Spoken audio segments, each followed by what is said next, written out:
I guess we should start because we're behind the schedule already. My name is Dina Moyal, and I'm going to chair this panel today, which is fascinating for me. I think it's a classic case of law in transition, a case when Eastern Europe is occupied, influenced, or whatever you wish to call it, by the Soviet Union before or after World War II, and as part of these events. And I really look forward to hearing your talks. So I think we'll go by the order of the names in our booklet, and we'll give each presenter 15 minutes, no more, because we're already running out of time. Okay, so Dovile, is it Dovile? Dovile Sagatiene from Lithuania. She's currently working as legal advisor to the Department of Legal Analysis and Review at the Supreme Court of Lithuania, and she defended her thesis about Soviet courts in Lithuania in 1940 till 1953. In 2013 in Mykolas Romeris University. And at the moment, Dovile is developing research about Soviet law in other Baltic states. Yes. Okay, I think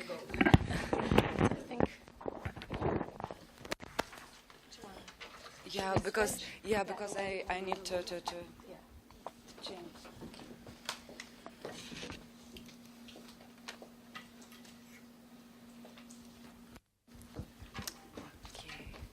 So, good morning.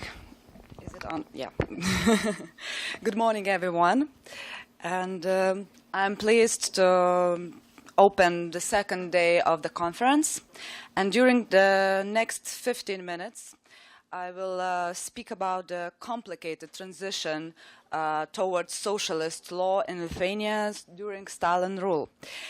In the first part of my presentation, I am going to speak about the most important legal transplants, which were introduced in Lithuanian criminal law by the communists.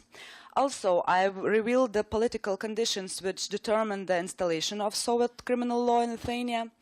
Furthermore, I will introduce the courts which were obliged to install Soviet legal transplants in Lithuania. And in addition, I will introduce the political origin of Soviet court. In the second part of my report, I will present the practice of application of some Soviet criminal legal transplants in Lithuania. Moreover, I will disclose the main reasons of the failure of installation of socialistic legal transplants in Lithuanian criminal law. I would like to draw your attention to my first slide about the most important Soviet criminal legal transplants. And in my opinion, there were four main criminal legal transplants in Lithuania during Stalin rule. There were violations against agricultural reform, violations against socialist property, illegal vodka making, and some counter-revolutionary crimes. So why these crimes were so important? I will tell you. All these criminal legal transplants were related to the installation and consolidation of Soviet rule in occupied Lithuania. It might be useful to give some background here.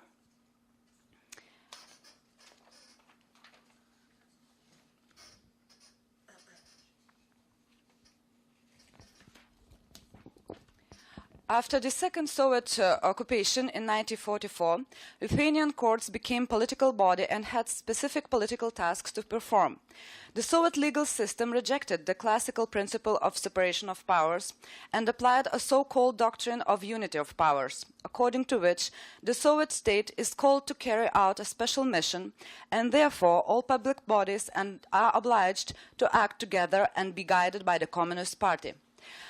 That leads me to my next point, which is Vladimir Ilyich Lenin's ideas about a special place of courts in Soviet state. Lenin said that the new court was, firstly, particularly relevant for the fight against the oppressors, and secondly, Soviet court had to ensure the strictest discipline and the enforcement of law. In reality, Soviet courts had to perform completely different functions. First, to suppress resistance to Soviet occupation, and second, to strengthen the forcibly installed communist regime.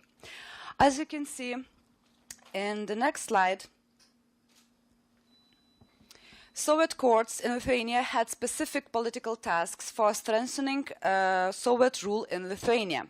First, they were obliged to ensure implementation of the brutal agricultural reforms and preparations for collectivization. Let me remind you that land was nationalized, and since the majority of the Lithuanian population worked in agriculture, most of them began to suffer from these strictures because they were not able to deliver agricultural products for the state. For example, milk, meat, cereals, potatoes, eggs, hay, wool, and so on. As you can see in the picture, in this slide, these products had to be carried out in an organized manner in so-called red string of carts, which had to be decorated with political slogans and portraits of Soviet leaders. The Soviet authorities sought to impoverish the majority of Lithuanian farmers so that they could no longer survive independently and thus would no longer resist the establishment of collective farms. Farmers who could no longer fulfill their agricultural obligations were considered intentional saboteurs of socialist government, so the courts were instructed to punish them severely. Farmers were punished in both civil and criminal proceedings. Okay, let's move to the next political task, to strengthen the socialist economy in Lithuania. Let's examine this in more detail. The basis of socialist economy was states or so-called socialist property. In 1932, state property was declared the sacred and inviolable basis of the Soviet system. Therefore, people who encroached on this property were considered to be enemies of the people. The theft of the state assets was punishable as a counter-revolutionary crime by shooting. In 1944-1953, criminal cases of offenses against state property in Lithuania became politically relevant because of the broad campaign launched against the mass looting of state property. I would like to stress that most property crimes were caused by critical financial situation of the people and food shortages caused by agricultural reforms and forced collectivization. The third political task was to stop illegal vodka making. This criminal offense drew much attention because of it influenced government revenue generated by the nationalized alcohol market, and I will say about this more later. The last political task was to convict counter-revolutionists for some counter-revolutionary crimes. They were counter-revolutionary sabotage, dissemination of propaganda and agitation promoting overthrow of Soviet government, often for campaigning to restore the bourgeois regime, communication with the foreign state for counter-revolutionary purposes, mainly due to cooperation with the Germans. I would like to stress that these political tasks were implemented by Soviet courts of general jurisdiction, which operated in Lithuania, the People's Courts and the Supreme Court of Lithuania. But only the later examined counter-revolutionary crimes, which were mentioned before. Now let's turn our attention to the second part of my report, which is devoted to the implementation of above-mentioned political tasks. General courts in Lithuania met these political challenges only in part, as not all civil and criminal cases were examined using Soviet legal doctrine and the Soviet concept of justice.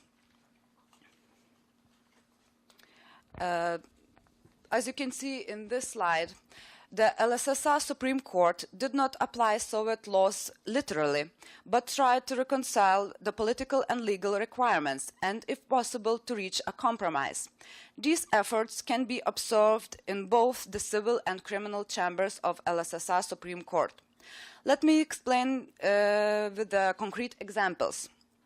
In civil cases for failure to comply with the agricultural obligations, large fines could be only imposed if peasants' bad will was clear. For instance, in one civil case, a peasant delayed delivery of agricultural products for 4 days, and the Supreme Court recognized his goodwill, so a fine imposed earlier was cut by a quarter.